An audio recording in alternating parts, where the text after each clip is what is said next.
Have you been sending your resumes but you have not received a single response from the client? This video is for you.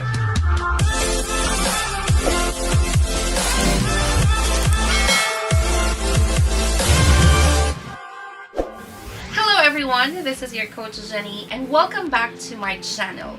Isa ito sa pinaka-requested na topic sa ating community.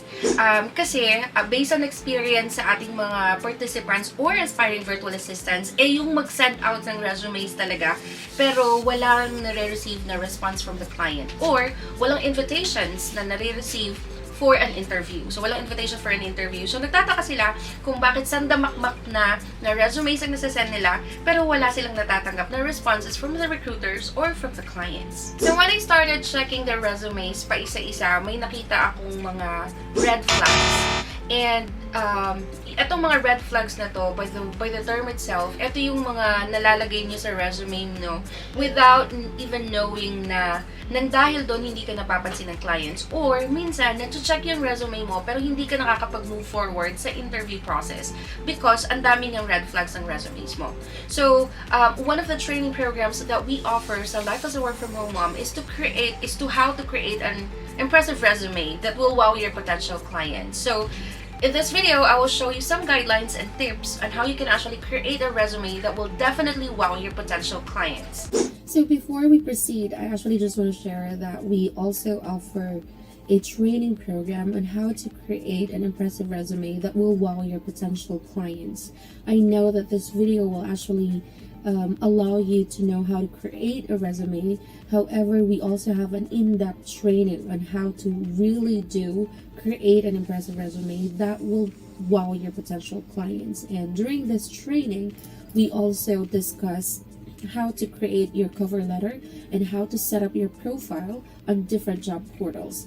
So we will also discuss the exclusive community of aspiring virtual assistants, which is the VA5 group, and the OJT program or on the job training program that Life as a Work from Home Mom offers. So I think that's it. Let's now dive into how to create an impressive resume that will wow your potential clients. So let me just tell you the process or the tips or some important points that you want to consider when you are actually creating your resume. So 1, make sure it has a professional photo. Number 2, choose the right format. Number 3, it should always have your contact information. And number 4, write a compelling summary or objective statement. So it's just a brief summary or objective statement should provide a snapshot of your career goals, your skills, and relevant experience. So next would be highlight your skills. So there should be a portion of your resume that will actually highlight your skills. Outline your work experience is the next part. So I think 50% of the weight of your resume actually lies on the work experience and how you outline them. So next would be include your education, of course. And very important tip is that you customize your resume for each application. Hindi naman sa each application, but you want to make sure that if you are applying for an appointment setter work, your resume should always be naka-tailor fit siya sa appointment setter na work. Or if you are applying for a US recruiter work, dapat naka-tailor fit din yung resume mo sa US recruiter na trabaho. Now, last 2 steps would be 1, proofread and edit before you actually send it out to your clients. Make sure that you have double-check kung walang typos, walang mali sa nilagay mo doon, and everything is really organized. And then you have to save it and submit. Now, when you save it, make sure that you save it gamit ang full name mo.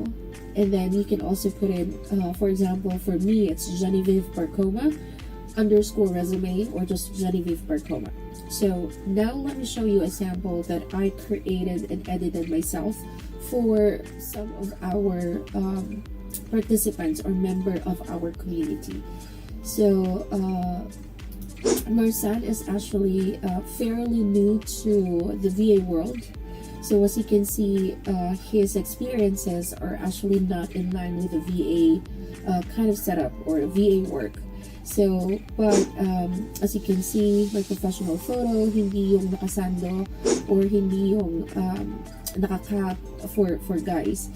So, we have his contact information as stated dun sa guidelines. So, let me just make it a little bigger. So, ayan yung contact info niya. So, ang pinaka-importante sa contact info is of course your phone number and your email address. Now, yung physical address mo, kung saan ka nakatira, it doesn't need to be your complete address, like your block number, your lot number, your face number. So, as long as meron siyang city, tapos Philippines, and if you have the zip code, that would be great. Next would be your education. So, dapat naka-highlight yung course that you took when you were in college kesa sa school, because they're much more interested dun sa course mo kesa sa school mo, and then the year. Yung training naman na na-attend mo, alam ko that I actually did not put it sa guidelines kasi hindi naman lahat nakapag-training. But for those who actually have attended some training programs, it would also be better if you put it here, especially sa mga baguhan na kagaya ni Marsan. The training programs that you actually have attended will compensate your lack of experience. So, pag tingin ni client dito na wala kang experience sa VA, pero nakapag-training ka on how to become VA, nakapag-training ka ng video editing, ng EA, ng data entry, that will actually compensate your lack of experience. Of course, we also included there the skill summary. So, kailangan nakalagay dyan kung ano yung mga strengths mo or ano yung skills na meron ka na pwede mo ihain sa table ng client or sa company nila. And of course, sa references, some of the candidates or sa mga nag-a-apply, yung mga applicants, they would only put in upon request, available upon request. That's actually a red flag. Do not put upon request, because if you're gonna put your references here, especially yung reference mo, yung boss mo in your previous work, that will actually give the client an impression na walang naging problema sa trabaho mo previously. So, naging maganda yung takbo ng trabaho mo in your previous job, kaya you're confident to actually really put in your previous employer's name and other information. Now, we also put in there, of course, your name should be there. Tapos, mas gusto kong lagyan talaga siya ng title mo. If you are actually planning to apply for a US recruiter, lagyan mo ng recruiter. Or if I may suggest to those who are just starting in this kind of journey, just put in general virtual assistant. So, yun. And then, of course, ito yung sinasabi natin na brief description, and this is where you will highlight your skills as well, and your plan of looking for an innovative company, something like that. And of course, ayan yung work experiences na sinasabi ko na wag lang sana na just name of the companies and so on, tapos yun lang.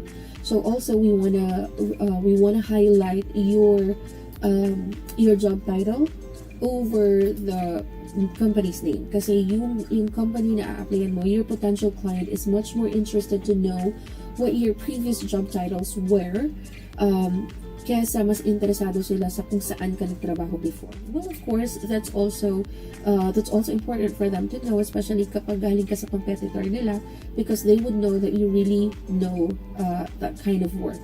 Pero mas i-highlight natin or mas lalagyan natin yung emphasis ang job title mo, because that's what's more important. So also, some other tips would be, please make sure to avoid very bright colors on your resume. Kasi masakit siya sa mata, and it's no longer appealing to your potential clients. And as you can see, yung mga labels tamang formatting talaga siya. Hindi siya sumobra, hindi maliit. Kung anong font nito, yun din ang font nito, and the font size and all that. Para hindi siya masakit sa mata. Pag tinignan niyo yung resume, parang hindi siya sobrang dami. There's a lot of things going on your resume. So, and it would also look clean and professional. So, another sample would be this one. Created this a resume for Jeannie Joy, who's actually one of our participants sa ating job hunt bootcamp.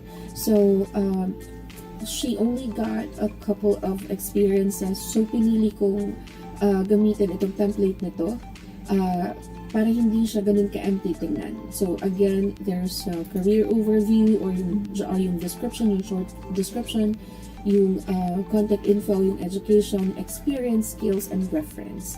So next one is Sandra's resume. I also have edited this resume.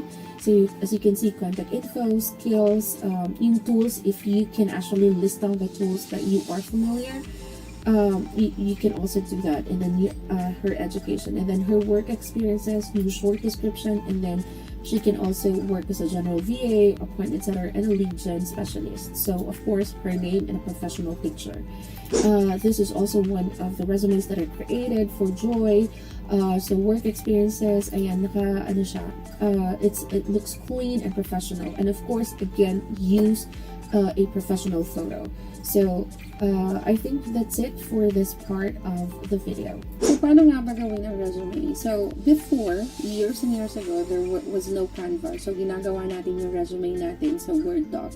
But right now, Canva is a very friendly tool that you can actually use to create your resume. So, all you need to do is log into your Canva. And if you don't have one yet, you can always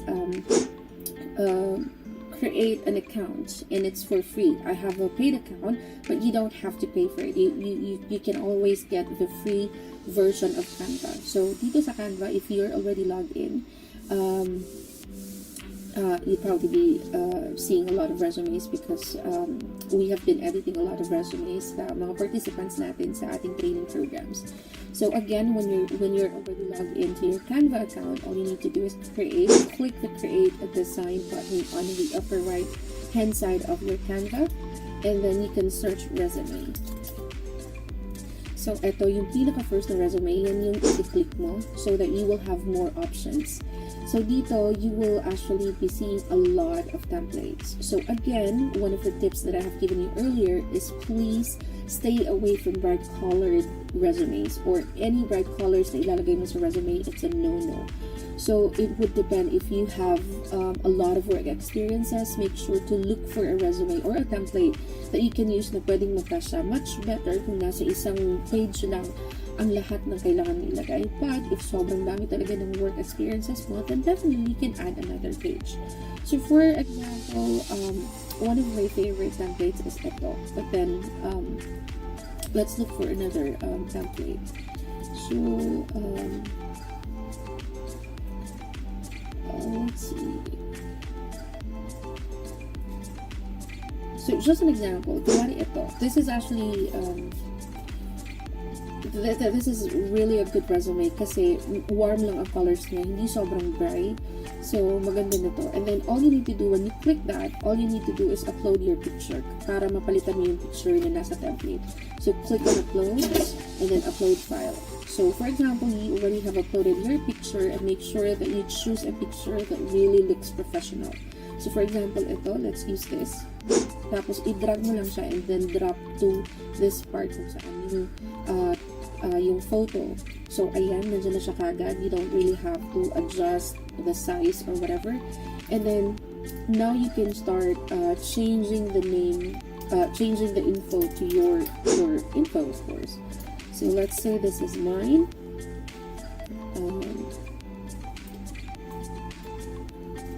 So, for example, yan.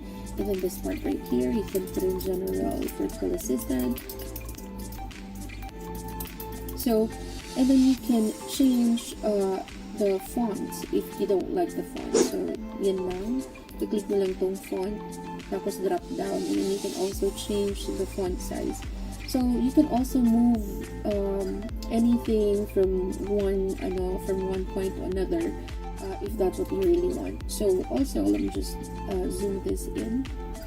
Kapag, when you are actually, for example, pag may idadagdag kang ganito, click that, copy, and then paste. Make sure na, ayan, nakikita niyo ba yung parang pink line na yan? Make sure na naka-align siya so that it will actually look really clean. So, again, yan yung contact, double click so that you can change the info right there. And then, once you're done, you can click the share button on top, tapos, download, and then download it as PDF. Now, when you're saving it, again, make sure that you use your full name as the file name of your resume. So, ganyan lang kadali ang gumawa ng resume dito sa Canva. So, everything, parang ka-spoon feed na actually lahat. Kasi all you need to do is just change the information that's already in there. So, if you need to add a page, just click add page and then you're done. So, that's how easy it is. So there you have it. So right now, meron ka ng tips and guidelines kung paano gumawa ng resume gamit ang Canva. So sa mga nagtatanong kung coach, sa Canva lang ba talaga ako gagawa ng resume? Well, if you have other sources, if you have other tools where you can actually create your resume, then that's okay. Pero ang pinaka-friendly for now na tool na alam ko na ginagamit ng karamihan para gumawa ng resume is yung Canva talaga. So, if you are not new to this channel, malamang napanood nyo na rin yung How to Become a Virtual Assistant natin na video. And isa ito sa mga steps kung paano mo uumpisahan yung career mo as a virtual assistant. Yung next part yung next step to jumpstart your career as a VA is to create your online profiles or yung profiles mo sa different job portals. Now, abangan niyo yung next video natin kasi dun ko kayo tuturuan kung paano gumawa ng mga profiles sa different job portals. So, I guess that's it. So, kung nakagawa ka na ng resume by now, and hindi mo pa rin alam or you're not confident if it's already a good resume or meron pa rin red flags and you want it to be checked, I want to invite you to become part of our community of aspiring virtual assistants. We offer training programs that will actually jumpstart your career as a virtual assistant.